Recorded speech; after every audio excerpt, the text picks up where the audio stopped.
Bienvenidos a esta tarde conmemorativa que el Instituto Nacional de Estudios Históricos de las Revoluciones de México dedica a una de las pocas revolucionarias más o menos visibles en las narrativas históricas. Este complicado 2020 se enuncia su nombre y se destaca como benemérita madre de la patria, y en su 178 aniversario luctuoso conoceremos algo más sobre su vida a través de la conferencia Leona Vicario, la familia de una mujer fuerte. Para ello, doy la bienvenida a nombre de nuestro director, el doctor Felipe Ávila, a nuestra invitada de esta tarde, la doctora Alicia Tecuangue Sandoval, profesora investigadora del Instituto de Ciencias Sociales y Humanidades Alfonso Vélez Pliego, de la Benemérita Universidad Autónoma de Puebla, quien es experta en el proceso de la independencia y el conocimiento y divulgación de sus fuentes.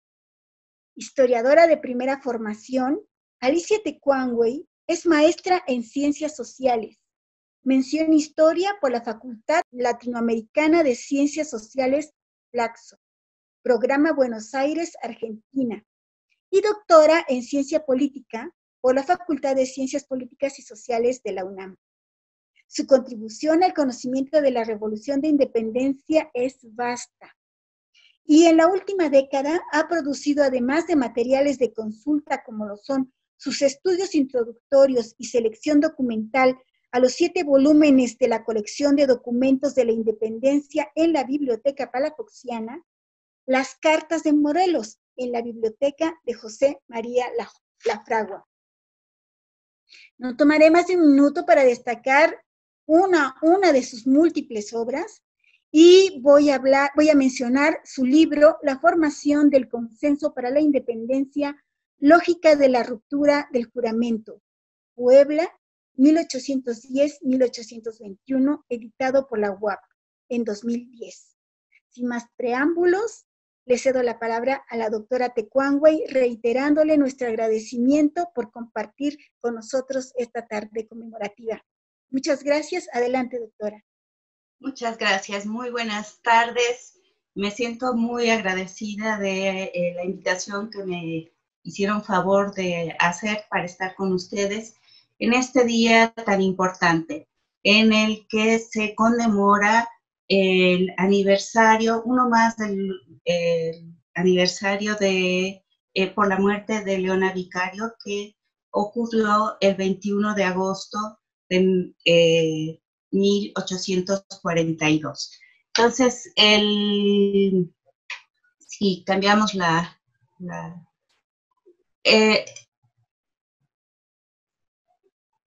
como ustedes saben, Leona Vicario falleció, como decíamos, el 21 de agosto de 1842, y sus restos fueron depositados en el Panteón de Santa Paula. Es un panteón que hoy día está muy sonado porque era el panteón de las epidemias.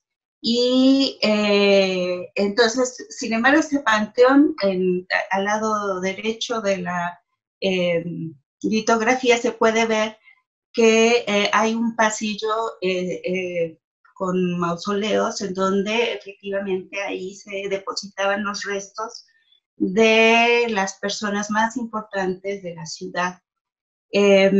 Ahí también fueron depositados los restos de la esposa de O'Donoghue, que murió meses antes que Leona. Y como ustedes recordarán, la presencia de Antonio López de Santana significó un merecimiento y un honor a Leona, especial el día de su funeral, justamente porque en el periódico oficial del gobierno interino de esa época fue donde se registró por primera vez el honor de referirse a Leona Vicario no solo como heroína, sino referirla fundamentalmente como madre de la patria. Es muy interesante que en este momento en que ella muere, en la opinión pública de la época, que se puede rastrear a través de los periódicos resguardados en la Biblioteca Nacional, uno puede seguir un debate que ocurrió justamente acerca de qué significaba la muerte de una mujer tan interesante como Leona. Y podría decir que se definen básicamente dos posturas. Es un año muy conflictivo en esa época, es muy conflictivo. Es un año en donde el centralismo a través de las 7 leyes ha quedado resolución de los graves problemas del país. Y por otro lado, se está planteando una búsqueda de una alternativa a la fuerte presión que los federalistas que reivindican la Constitución de 1824 hacen para restablecer esta Constitución. Todos están buscando una salida constitucional al desorden, a la desobediencia, a los frecuentes pronunciamientos militares, de tal manera que el momento en que Leona muere es un momento de fuerte conflictividad. De hecho, se instituye un constituyente nuevamente, que sería el tercer constituyente, en el que predominan los enemigos del presidente interino. Y este presidente interino es precisamente Antonio López de Santana, que es la persona que está a nuestra, a la izquierda de la pantalla, y que es quien, como decía hace un momento, ha publicado una nota en una inscripción en la primera portada del número del 10 de septiembre, esta reivindicación de Leona como la madre de la patria. Es la primera vez que se signa esta denominación. Siempre se le consideró, bueno, siempre no, en general se le fue considerando como una figura heroica. En esa época, después de los 20, a los hombres destacados por el bien de la nación, se les reconocía como benemérito de la patria, ¿no? Bueno, entonces, decía, se produce una discusión acerca de qué representa Leona, y para Santana representa la madre de la patria, y para Carlos María de Bustamante, que es quien está a nuestra derecha de la pantalla, representa simplemente, bueno, que no es menor, ¿no? Representa otra cosa, representa una mujer que sacrifica juventud, así lo estoy sintetizando, pero esos son los conceptos que utiliza, juventud y fortuna en nombre de la causa. Juventud, fortuna y comodidad, ¿no? Entonces, él nos va a ir, Carlos María de Bustamante nos va a ir acercando a una idea de heroína en donde lo que es rescatable es una virtud republicana, que es la de poner los intereses particulares en función de los intereses de la nación. Esta es una virtud absolutamente republicana que comulga con la idea que han tenido en general los republicanos que devinieron del movimiento de insurgencia. De tal suerte entonces que estas dos posturas, ¿no?, son muy interesantes porque reflejan de alguna manera reflejan el conflicto que se está produciendo en este momento en las discusiones de los políticos de la época. Habría que agregar a lo ya dicho que la denominación como madre de la patria implica un gesto que a muchos de la época pudieran perturbar, y es sustituir a lo que antes se llamó como madre de la patria, la madre patria, que no es otra cosa que la monarquía católica española, ¿no? Sustituirla por la figura de un ser humano. Entonces, como ven, ambas visiones son visiones fuertemente cargadas de símbolos, y en una se hace más énfasis en el acto fundacional, ¿no? Mientras que en la otra se hace más énfasis en la virtud de los ciudadanos de la República. Una virtud que no se agota con el movimiento de independencia. Vamos a seguirle.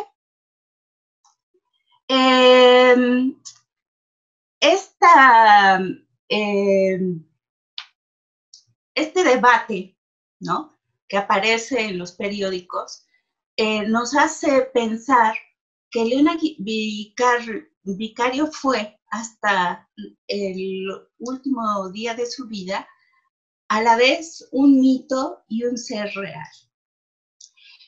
Un mito y un ser real porque ella proyectó desde muy temprana hora imágenes que no permitían verla como un ser humano normal en relación, y esto creemos que se debe a que transgredió las fronteras sociales que separaban, no solo aportó dinero, sino transgredió el orden social que existía en esa época. De tal manera, entonces, que esa transgresión que hizo que pasara, que abandonara sus comodidades, que anduviera a salta de matas junto con el Congreso, que se ubicara en el campo de lucha, porque así fue, ¿no?, y que participara y colaborara de alguna manera. No debió haber estado mirando nada más, no sabemos exactamente en qué colaboró, y eso es parte de las razones por las cuales ella desde 1812 empieza a construir involuntariamente una imagen que tiende a mitificarse, es decir, que no nos permite acceder a ella de manera directa, entre otras cosas porque no podemos documentar, no dejó escrito algún diario, algunas cartas, en donde ella narrara durante esta época de la insurgencia, en donde ella estuvo participando, sus 5 años de colaboración, de 1812 a 1818, que nos dé fe de cuál era su colaboración, su vida cotidiana dentro de las fuerzas. No hay nada de esto. De forma tal, entonces, que ella va a ser siempre, o va a estar ubicada entre el mito y el ser real, ¿no? Un momento muy importante, y por eso mencionamos a Saltillo en esta imagen, es que esta imagen es de Saltillo en 1846, pero casi 20 años antes, en 1827, ¿no?, esta villa, la villa de Saltillo, estaba por transformarse, cambiar su estatus jurisdiccional, convertirse en una ciudad, y los diputados del Congreso Estatal de Coahuila, decidieron denominar a la ciudad, ¿no?, con el nombre de Leona Vicario.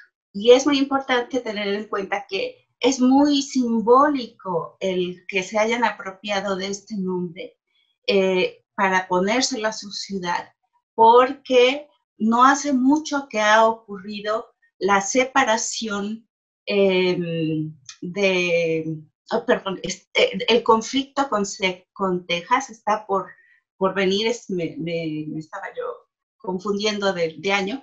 En 1827 todavía Coahuila es Coahuila, Texas, pero ya se advierte, de hecho se advierte antes de la independencia, se advierte que en Texas está desmexicanizando, por decirlo de alguna manera. Obviamente es para enfatizar más bien que se está asentando las costumbres, la población angloamericana, y que hay un peligro de perder culturalmente esa región, lo que va a ocurrir años después de esta designación del nombre. Entonces no es muy arbitrario, ella empieza a simbolizar la independencia,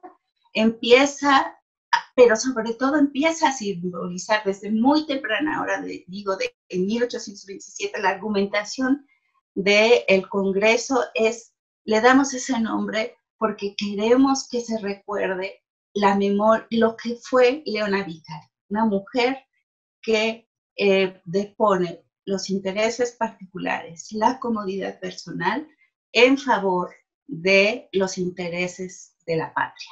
Es una patriota.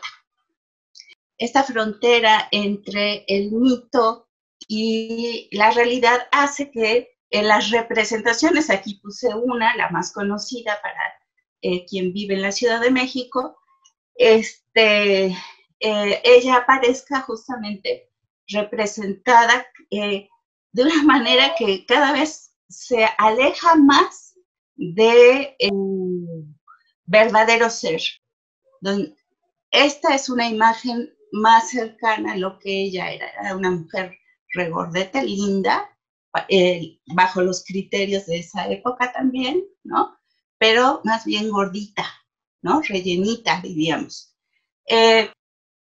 Hay que decir que coincidiendo con la doctora Jiménez Codín Nash, no hay por ahora mejor trabajo biográfico que el que elaboró Genaro García, el historiador Genaro García, que fue conocida su obra bajo el título Leona Vicario, heroína insurgente, y que se publicó en 1909, en donde el historiador no solo se esfuerza por documentar todas las afirmaciones que se hacen en torno a Leona, sino que además la reivindica porque es un historiador que tiene una gran admiración por esta mujer.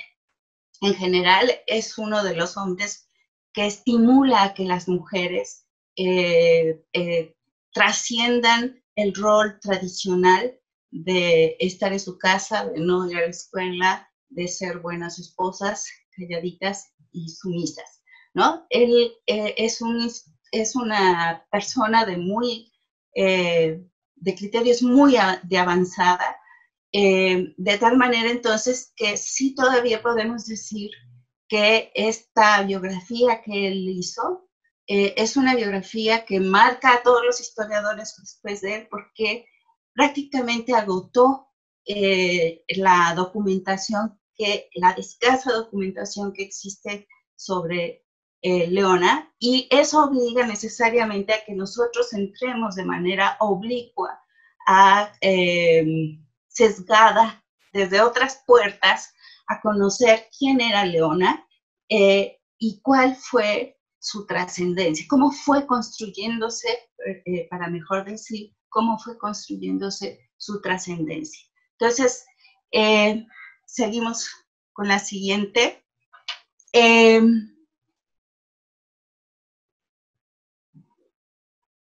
La perspectiva que yo vengo cultivando forma parte del interés de muchos historiadores por continuar conociendo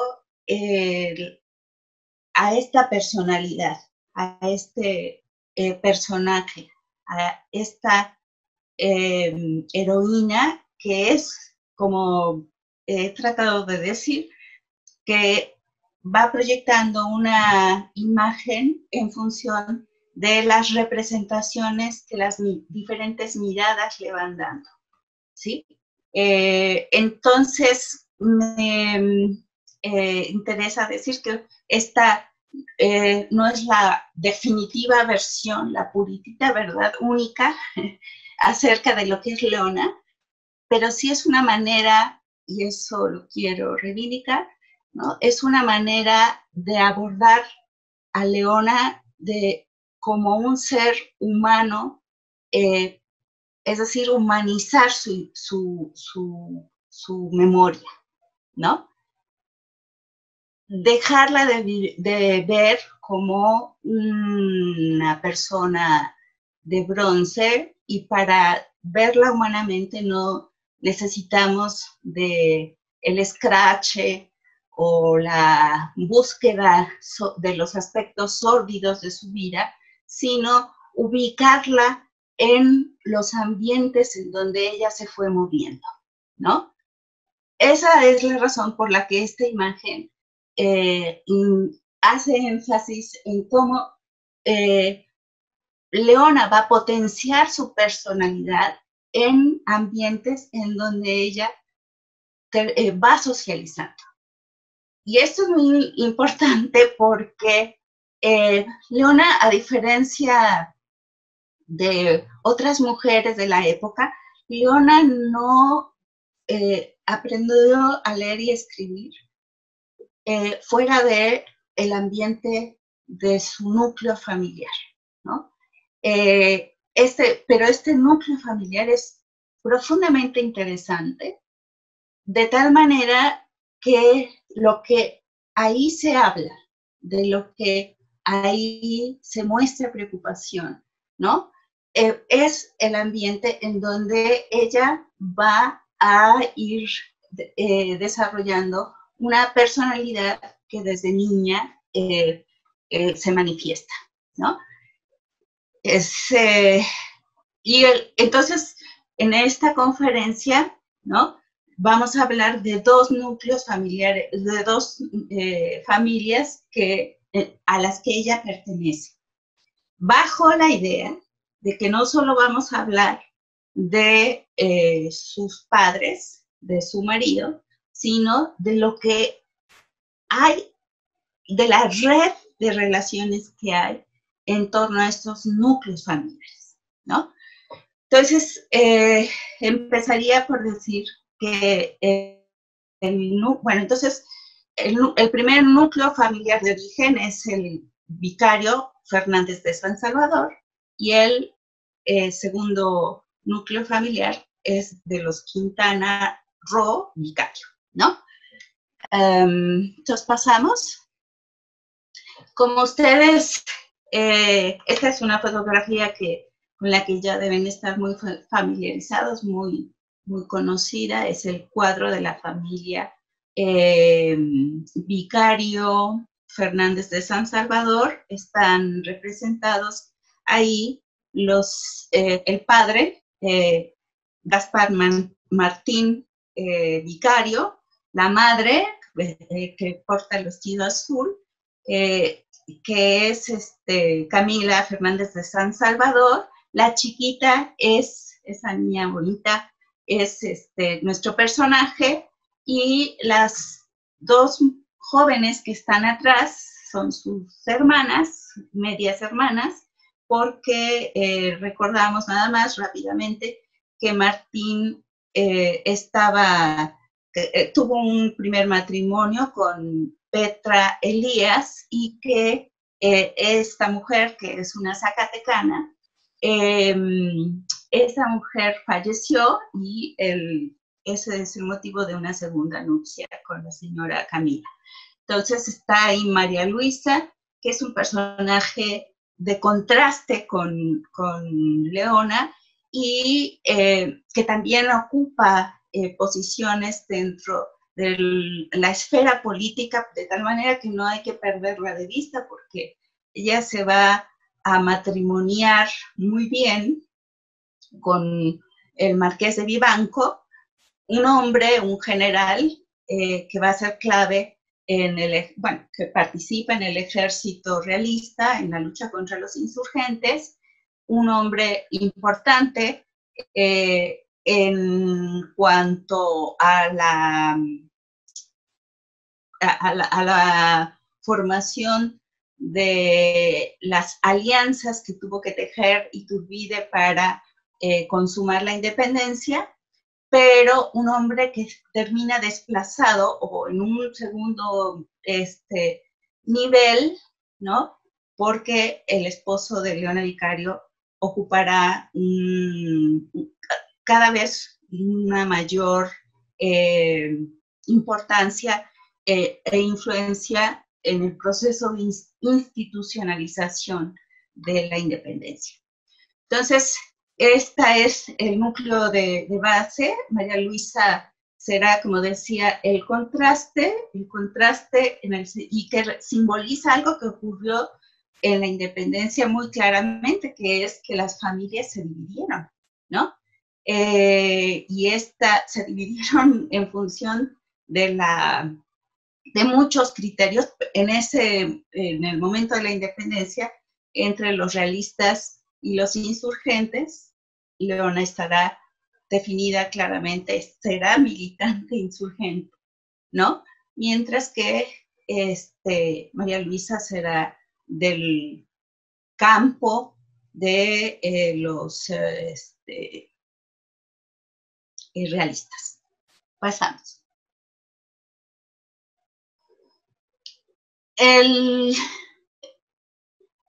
Es notorio que el padre de Leona Vicario tenía un gran interés por, vino a cumplir el objetivo de todo español, que es hacer la América. Era un señor muy trabajador, efectivamente. Obviamente se ubicó dentro de las redes de comerciantes que siempre se forjaron a lo largo de los 3 siglos. Los historiadores, las historiadoras que han estudiado fundamentalmente el consulado de comerciantes de Veracruz, la ruta México-Veracruz, y la explotación minera, nos hacen, y en ellas estoy pensando básicamente en Guillermina del Valle Parabón, en la doctora Bombes, en Matilde Souto y otros más, ¿no?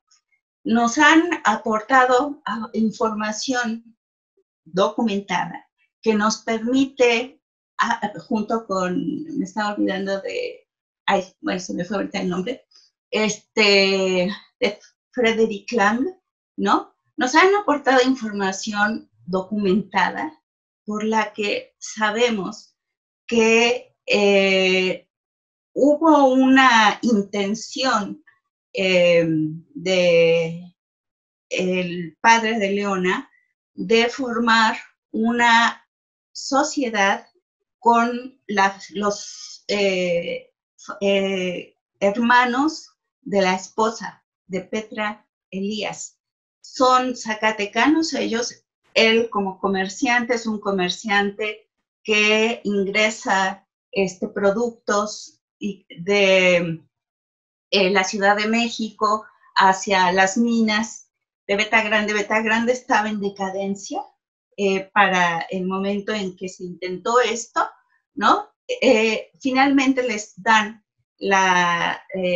con el permiso de explotación de Beta Grande en los años 80. Y lo más interesante de todo es que logran asociarse con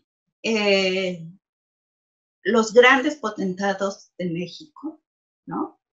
unas familias que realmente una inversión riesgosa como era sacar a flote Beta Grande, pues no significaba mayor problema porque tenían negocios en otros lados. Y me refiero a los miembros de la familia Fagoaga, con quien establecieron esta nueva compañía, ¿no? Y esta familia es una familia realmente esta sí es una familia muy poderosa. Por ahí, cuando nosotros escuchamos decir que Leona viene de una familia rica, sí, es una familia rica, pero no es de las más ricas. Estos son de las más ricas. Es la familia Fagoaga, ¿no? Que tiene negocios diversos, son mineros esencialmente. Han trasladado mucho de su interés a una región que se mostró más próspera que Zacatecas en el siglo XVIII, que es Guanajuato. Y esta familia es muy interesante porque también se dividen, ¿no? No todos son de los círculos en donde desde 1808 comienza a haber una inquietud por que Nueva España recobre el control de su gobierno. Entonces, estos son grupos, son individuos que forman parte del grupo de los Guadalupe. Como digo, no es toda la familia. Y en 1809, esta es otra imagen de esta familia. Aquí no están los representados, no están incorporados los favorecedores del autogobierno, pero recuperé porque me parece que representa muy bien la riqueza de esta familia, pero bueno, hay muchas expresiones que lo señalan.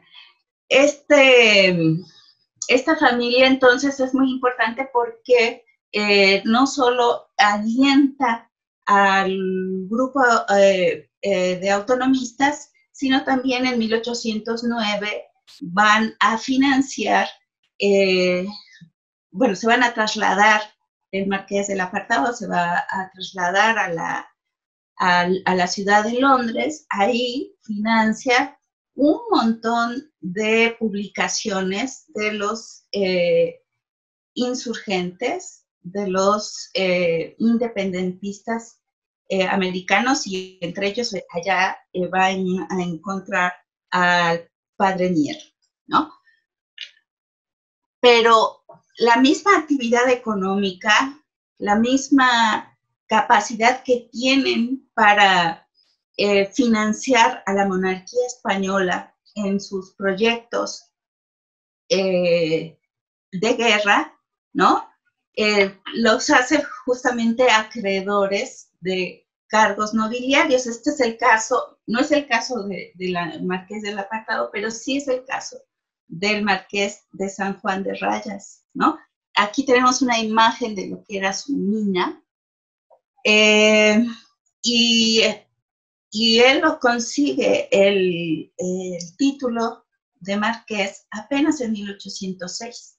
Es decir, como ustedes saben, los títulos se compran, los títulos el monarca los da como reconocimiento a servicios que se dan a la corona. De tal manera entonces que en buena medida el reclamo de autogobierno está asociado a esa conciencia que van adquiriendo las élites mexicanas, grandes potentados, de que la dependencia de la monarquía española, de los recursos, de los préstamos que le pueden dar los potentados americanos como ellos.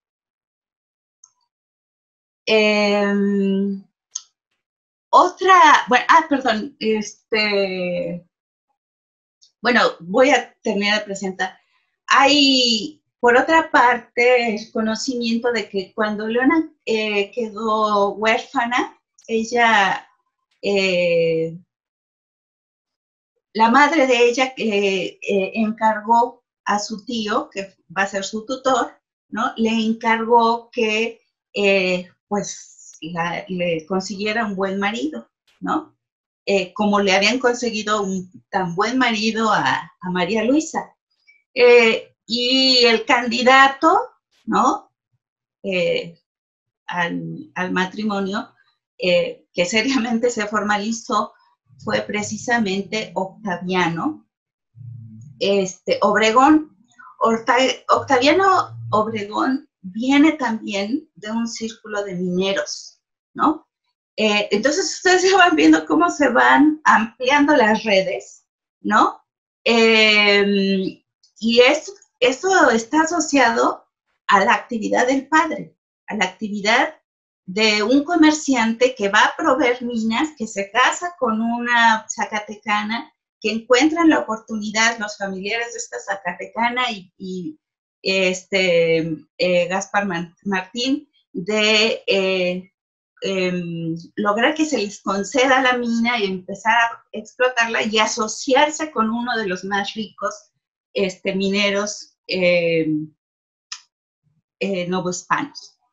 Octaviano Obregón conoce a los Fagoaga, conoce al Marqués de Rayas, ¿no? Y por tanto, él es parte de este grupo en el que Leona está definiendo su futuro, ¿no? El problema está en que el padre de Octaviano, Ignacio, que es un militar, ¿no? Resulta que, bueno, él proviene de una familia que también va a dividirse. Tiene una familia muy numerosa de hermanos por padre y madre y una familia de hermanos, de medios hermanos, en un segundo matrimonio. Se entiende, la primera esposa murió, pero estos hermanos, buena parte de los medios hermanos van a ser militantes. Una de los esposos de la media hermana está comprometido con la contrainsurgencia. En cambio, el padre de Octaviano es un simpatizante, amigo, cómplice de el virrey Iturrigaray, ¿no? Es por tanto un afrancesado, ¿no? Que en el momento de la crisis de 1808, cuando inicia toda la efervescencia por recuperar el autogobierno de Nueva España, accedió a la petición del Ayuntamiento de la Ciudad de México para formar un gobierno propio con base en las ciudades, el Congreso de Ciudades, aceptación que provocó que los miembros de la audiencia, el Real Acuerdo y un grupo de peninsulares encabezados por Gabriel de Yermo dieran un golpe de Estado a Iturrigaray y por tanto salieran huyendo el papá de Octaviano Ignacio, ¿no? Les estaba diciendo entonces que los Fagoaga, después de estos tristes acontecimientos, se trasladaron a Londres, ¿no? En uno de tantos movimientos que hacían, porque como decíamos era una familia muy rica, y en Londres está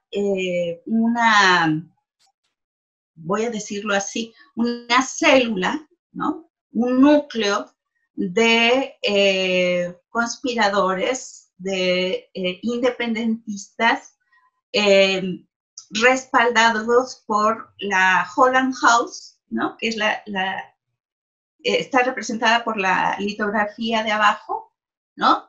Y que están asociados cada vez más estrechamente de una manera crítica y en debate abierto con el editor de El Español, que es un periódico liberal y que es un crítico de las Cortes de Cádiz y es un amigo muy estrecho de el padre Mier, ¿no? Pero no solo eso del padre Mier, sino del promotor de la independencia en toda Hispanoamérica, que es el caraqueño Francisco Miranda, ¿no? Entonces, como les decía, este núcleo es un núcleo, es el, digamos, de las redes en las que Leona se va moviendo, es el núcleo que después se traslada a Filadelfia y desde Filadelfia empiezan a tender apoyos hacia el movimiento de Morelos. Son apoyos que se reúnen no del gobierno ni británico ni norteamericano, pero sí son apoyos de gente simpatizante de que Hispanoamérica se independice. Obviamente, para ellos el esquema interpretativo es que América debe recuperar su libertad porque ha sido convertida en una colonia cuando no lo era.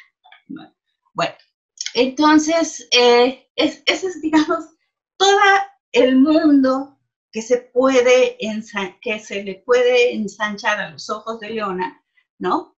En medio de todo el conflicto, en plena transición de la juventud a la madurez, y que hace justamente que Leona se comporte como se comporta, ¿no? La tesis fundamental que quiero mostrar es que estos ambientes no solo le abren horizontes, sino también alternativas, ¿sí? De tal manera, entonces, que toda su conducta corresponde a una mujer que puede elegir, que tiene capacidad de decidir, que tiene capacidad de responder y que no se intimida. ¿Por qué? Pues porque tiene todo, tiene a su alrededor todos los instrumentos, incluso hasta decidir cambiar la comodidad por un ideal, que esa es la trascendencia del León, ¿no? Un ideal que es primero la patria y después lo demás. Bueno, entonces, Leona Vicario, por la parte materna, va una fuerte impronta de patriotismo criollo, y ese está nutrido a través de la familia materna, la familia de su madre había perdido al padre muy rápidamente, entonces no se conoce muy bien cuáles eran los antecedentes de esta familia. He estado hurgando, sin embargo, por ahora todavía no hay demasiadas noticias sobre la familia y por desgracia nos cayó la pandemia, entonces es más difícil de consultar los archivos. Pero lo que sí se sabe y está profundamente documentado porque es un personaje, es su tío, el Agustín Pomposo Fernández de San Salvador, que este es un abogado que ha hecho una carrera muy brillante y que además está ubicado en los circuitos de poder, ¿no? Ejerce la abogacía directamente, pero también está como oidor, al igual que su hermano Fernando, ¿no? Pero es un hombre de letras. es un hombre de letras, porque fue en varias ocasiones rector de la Universidad de México, y como ustedes saben, en esa universidad no solo se cultivan a sacerdotes que se van a doctorar, ¿no? Sino también se cultivan o teólogos, ¿no? También se cultivan los hombres que van a ejercer como abogados en el ejercicio de las leyes, ¿no? Y este hombre que se consideraba intelectual, que tiene unas poesías que para los especialistas no merecen mayor respeto, sin embargo, él construye una genealogía por la que afirma que su familia, los Fernández de San Salvador, son descendientes de Fernando Alba Istlich-Xochitl, el historiador, y por tanto son descendientes directos de Nezahualcóyotl. Entonces, imaginen la carga que se va transmitiendo en Leona. Es una carga impresionante. O sea, una carga no lo estoy diciendo en el sentido de pesadez, sino en el sentido de compromisos, en el sentido de que la independencia está encarnada en ella, ¿no? Justamente por estas circunstancias. Da la casualidad de que este tío es un hombre profundamente comprometido, es un patriota, pero su patria no es solo Nueva España, su patria es la monarquía española. Y en él se muestra muy claramente las contradicciones que hay de algunos novohispanos en donde se sentían herederos de las glorias de los pueblos indígenas, ¿no? Pero también se sentían marcados y agradecidos por la civilización a través de la cristiandad que les habían traído los españoles. Entonces, Fernando de San Salvador, además de hacer este recorrido en su pasado, que lo hace establecer esta relación de parentesco de la que he hablado, él también escribe en defensa de la monarquía, de la obediencia a las autoridades españolas, de la crítica situación en la que se encuentra España y de la ingratitud de los insurgentes, seguramente penetrados por otros intereses, ¿no? Entonces, en esta circunstancia, Octaviano, que era el novio de Leona, también es abogado de profesión. En 1809 sale para España y en España le iba a solicitar ser oidor, ¿no? Y para eso tenía que gestionar ese cargo en España, pero también iba huyendo porque el padre, como decía yo, se había involucrado con Iturrigaray. Entonces, él finalmente se queda en España, ¿no? Porque es electo diputado a las Cortes Extraordinarias de la Monarquía Española, que van a dar como fruto la Constitución Política, que es la primera constitución liberal que aparece a nivel de Europa continental. Entonces, prácticamente se disuelve el compromiso y en el ínterin Leona conoce a Andrés Quintana Roo, que es un joven estudiante que está haciendo concluyendo sus servicios, sus estudios de abogacía, y lo hace en el estudio de este tío absolutista, pero proviene de un territorio, de una jurisdicción que es un caso especial, que tiene sus peculiaridades, tan especial que en varias ocasiones amenazó con desprenderse de los Estados Unidos mexicanos cuando se consumó la independencia. Entonces, proviene de un medio bastante interesante, en el que hay unas tendencias de autogobierno tan fuertes que se expresan en esas otras alternativas que tuvo que enfrentar el país. Entonces, Andrés Quintana Roo proviene de un padre comerciante, ¿no? Cuyo abuelo había llegado, era un militar que había llegado a América a disciplinar la infantería en este proyecto de las reformas borbónicas por formar un ejército para evitar que el Caribe fuera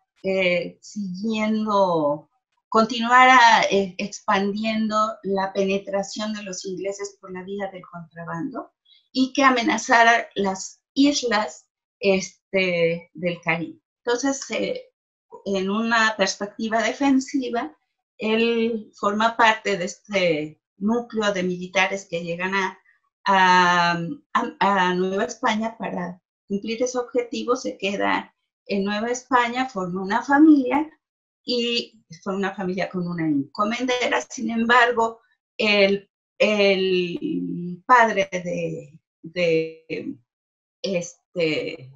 Andrés Quintana Roo, él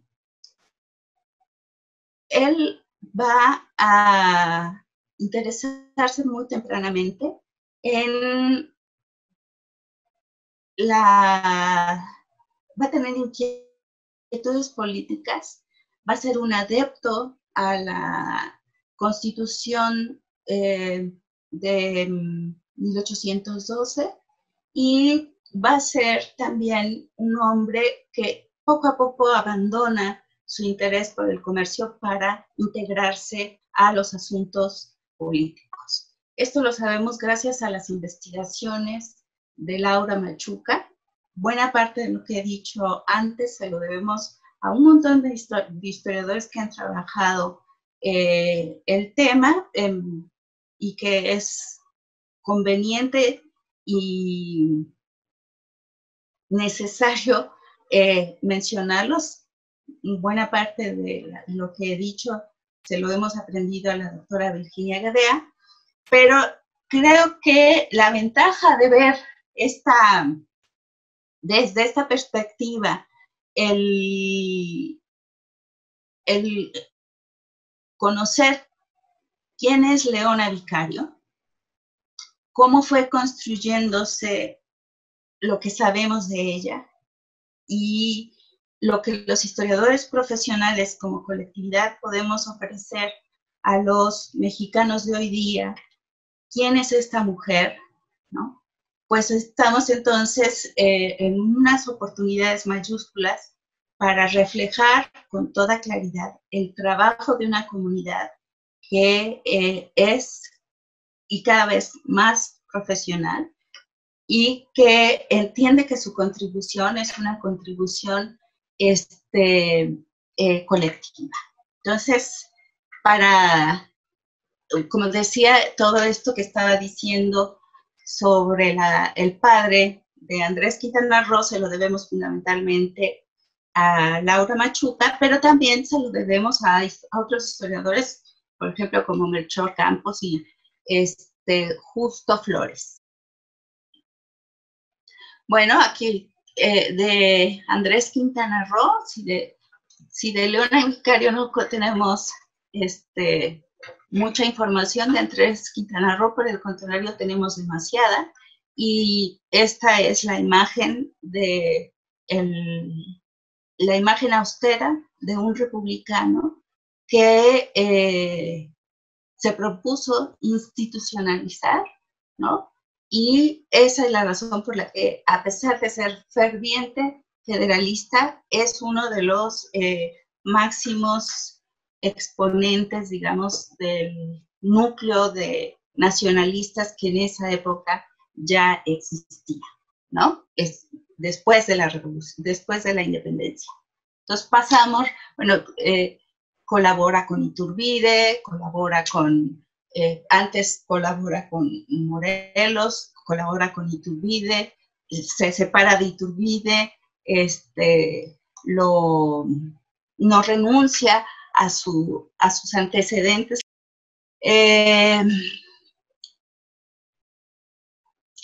Trabaja con Ignacio López Rayón, después con Morelos, como decía, en la Junta Nacional Americana. Y finalmente quisiera cerrar con la idea de que Lucas Alamán fue un hombre que también nos permitió conocer a esta mujer, a la vez mito, a la vez ser real, ¿no? Que está atravesada por estas interacciones, este mundo cambiante, pero muy fructífero, muy rico, muy contradictorio también, ¿no? Y nos la hace conocer en la versión de mayor dignidad que ella pudo mostrar en un momento en que las frases de Lucas Alamán la denigraban como simple mujer, como una delita, digamos, como ahora lo conocemos como una delita, seguidora de su Juan, ¿no? No, esta mujer es una mujer que tomó decisiones, que alentó a muchos más a tomar decisiones, entre ellos a Sánchez Aldana y oficiales realistas cambiaron su adhesión por los insurgentes, y Lucas Alamán despreció su heroísmo, señalando que su patriotismo, señalando que ella en realidad había seguido esa ruta por amor. Por otra parte, como si eso no fuera, como si el amor no fuera una buena causa. Pero en este caso no es una causa personal, es la causa de una patriota, y no hay duda de que la respuesta que ella dio es una respuesta de una mujer entera, con capacidad de resolución, con condiciones de ser una mujer sujeto, es decir, que puede decidir, que puede optar, que puede seleccionar, que tiene criterio y que lo puede formular en buenos discursos. Entonces, finalmente, esta es otra oportunidad que de manera tangencial podemos acceder a una mujer que desde el inicio fue mito, que fue una transgresora, que fue una mujer con ideas, ¿no? Y que sigue concitando nuestra admiración porque su recuerdo nos pone ante el compromiso de poner en primer lugar los intereses del país sobre los personales. Muchas gracias. La interesante conferencia de esta tarde y los invito a buscar la obra de la doctora Tecuanway, que recientemente ha publicado un libro con el siguiente sugestivo título: Autobiografías o textos autorreferenciales. Así como les comento que existen en las ediciones especiales de la Biblioteca La Fragua ejemplares en versión electrónica para su consulta en Contigo en la Distancia. Hasta pronto y muy buenas tardes.